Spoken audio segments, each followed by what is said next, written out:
படித்த பட்டதாரி இளைஞர் ஒருவர் என்கிட்ட ஜாதகம் பார்க்க வந்திருந்தார். தன் படிப்புக்கேற்ற வேலை கிடைக்கல,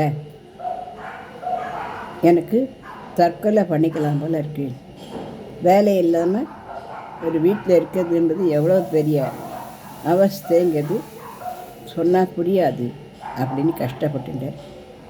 திருமணமும் நடக்கலை, 27 வயசு ஆகிப்போச்சு. நான் சொன்னேன், உங்களுக்கு வேலை கிடைக்கும், நடு ரோட்டில் போயிட்டுச்சா உங்களுக்கு வேலை கிடைக்கும் அப்படின்னு சொன்னேன். ஓ, ரோடை பெருக்க சொல்கிறீங்களா மாமி, அதை தான் பண்ணணும், கட்சியில் எவ்வளோ படித்தா என்ன பண்ணுறது அப்படின்னு கிண்டல் பண்ணார். இல்லைப்பா, அப்படி இல்லை, உனக்கு பார்க்குற அந்த ஜாதகத்தில் உனக்கு சாலைகளில் போயின்னு இருக்கும் பொழுது உனக்கு வேலை கிடைக்கும் அப்படிங்கிறதாக தெரியுது. அதுதான் நான் சொன்னேன். வழியே நீ இந்த மாதிரி கிண்டல்லாம் பண்ணுறதுன்னா ஜோசியம் கேட்கறதுக்கெல்லாம் வர வேண்டாம், எனக்கு ரொம்ப கஷ்டமாக இருக்கு, நீ இப்பெல்லாம் பேசாது. இல்லை மாமி, சாரி, நான் உங்களுக்கு தப்பாக சொல்லலை, நான் அவ்வளோ விரக்தியில் தான் இருக்கேன் அப்படின்னு சொல்லி. அப்படிலாம் விரக்தி அடையாத, நீ இப்போ கேட்டுன்னு போச்சே, உனக்கு வேலை கிடைச்சாலும் கிடைக்கும், நல்ல டைம் வந்துடுத்து, கவலைப்படாதேன்னு சொல்லி அனுப்பிச்சி விட்டேன். ஆனால் அவன் என்ன எண்ணத்தில் போயிருக்கான்னா, தற்கொலை பண்ணிக்கணுங்கிற எண்ணத்தில் தான் போயிருக்கான். ரோடோடு அவன் பாட்டுக்கு போன போக்கு போயிட்டே இருந்திருக்கான். ஏன்னா அதுக்கு முன்னாடி ஒரு இன்டர்வியூக்கு போயிட்டு அவனுக்கு வேலை கிடைக்கும்னு நினச்சிட்டு இருந்திருக்கான். அது கிடைக்கல, அந்த வேலை தான் அவனுக்கு. ரோட்டில் போயிட்டே இருக்கிச்ச ஒரு வயசான பெரியவர் எதிர நடந்து வந்துட்டுருக்கு.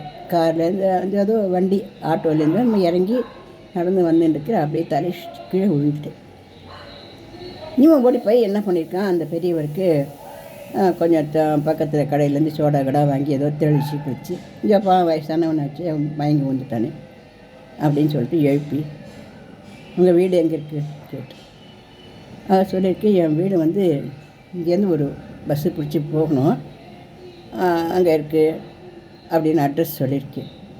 ஏன் இந்த மாதிரி மயக்கமாக வந்துட்டாங்கன்னு எனக்கு தெரியல, எனக்கு இப்போலாம் அடிக்கடி இந்த மாதிரிக்கு ஒரு கிருகிருப்பு வருது, வயசானதுனால என்னமோ தெரியல, பிபி உண்டு எனக்கு அப்படி தான் சொல்லிட்டு. இவனுக்கு தற்கொலை பண்ணிக்கிற எண்ணம் இப்போ போயிடுது. முதல்ல அந்த பெரியவரை கொண்டு போய் விட்டுட்டு அப்புறம் எல்லாம் பண்ணிக்கலாம்னு வச்சுருந்தேன். நான் அந்த பெரியவரை அழைச்சிட்டு வீட்டுக்கு போயிருக்கான். வீட்டுக்கு போனவுடனே, ஏன்ப்பா வாசல் வரைக்கும் வந்திருக்க, என்னை காப்பாற்றிருக்க, இந்த மாதிரி ரோட்டை விழாமல் வீட்டுக்குள்ளே வா சொல்லியிருக்கேன். அந்த பெரியவர் வீட்டுக்குள்ளே அவன் போயிருக்கான். வீட்டுக்குள்ளேருந்து வெளியில் வந்தது இவனை மாதிரியே ஒரு இளைஞனான ஒரு பையன். அப்பா என்னப்பாச்சு, யார்ப்பா இது?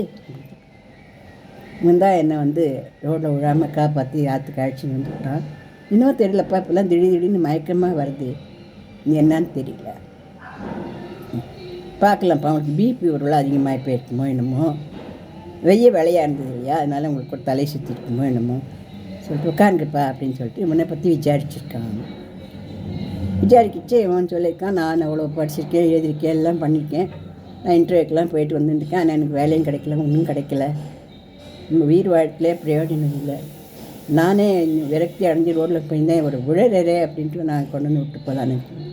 நீ அந்த மாதிரிலாம் விரக்தி அடையாதுப்பா, எனக்கு தெரிஞ்ச ஃப்ரெண்டு இருக்கான், நண்பன் இருக்கான், அவன்கிட்ட நான் உனக்கு சிபாரிசு பண்ணுறேன், உனக்கு நல்ல வேலைக்கு ஏற்பாடு பண்ணுறேன் அப்படின்னு சொல்லி நல்ல வேலைக்கு ஏற்பாடு பண்ணி அந்த வாலிபன் நல்ல வேலையில் அவன் கூட நிறைய பூக்களும் பழங்களுமாக எடுத்துன்னு வந்து, மாமி நடு ரோட்டில் வேலை கிடைக்கும்னு சொன்னங்களே மாமி, அப்போ நீங்கள் கிண்டல் பண்ணுறங்களாக்கும்னு நினச்சின்னா நான் அந்த மாதிரிலாம் படக்குன்னு பேசிட்டேன், சாரி மாமி. ஒரு போயிட்டு கட்சி தான் அந்த ஆட்டோலேருந்து அவர் இறங்கி கீழே மயக்கமாக விழுந்து அவள் வீட்டுக்கு போனப்போ தான் அந்த ஃப்ரெண்ட் அவன் அந்த பையன் என்ன மாதிரி என்ன பையன்தான், சின்ன பையன்தான், அவன் ரொம்ப நன்றியோடு எனக்கு வேலை வாங்கி கொடுத்தா, நல்ல வேலை இருக்குது அப்படின்னு சொல்லி. இது எதுக்கு சொல்ல வரேன் அப்படின்னாக்க, நமக்கு எந்த நிமிஷத்தில் எந்த நன்மை நடக்கும், யாரால் நடக்கும் அப்படின்னா நமக்கு தெரியாது. ஏதாவது நமக்கு ஒரு நன்மை கண்டிப்பாக கடவுள் வச்சுருக்கோம், அதுக்கு வேலை வரும்போது அது நமக்கு காட்டி விடும். அதனால் யாரும் எந்த நிமிஷத்துலேயும் எந்த நொடியிலையும் மனசு தளர்ந்து போக வேண்டாம். இதோடு இது முடிஞ்சுது அப்படிங்கிறதெல்லாம் உண்மை இல்லை. குழந்தை பறக்காதுன்னு அர்த்தம் கிடையாது, நாள் கழிச்சு பறக்கலாம். கல்யாணம் ஆகாதுன்னு அர்த்தம் கிடையாது, நாள் கழிச்சு நன்னா ஆகி நன்னா கூட இருக்கலாம். இறந்து போய்டணும், ஒன்றும் இறந்து போயிடணும்னு அர்த்தம் கிடையாது.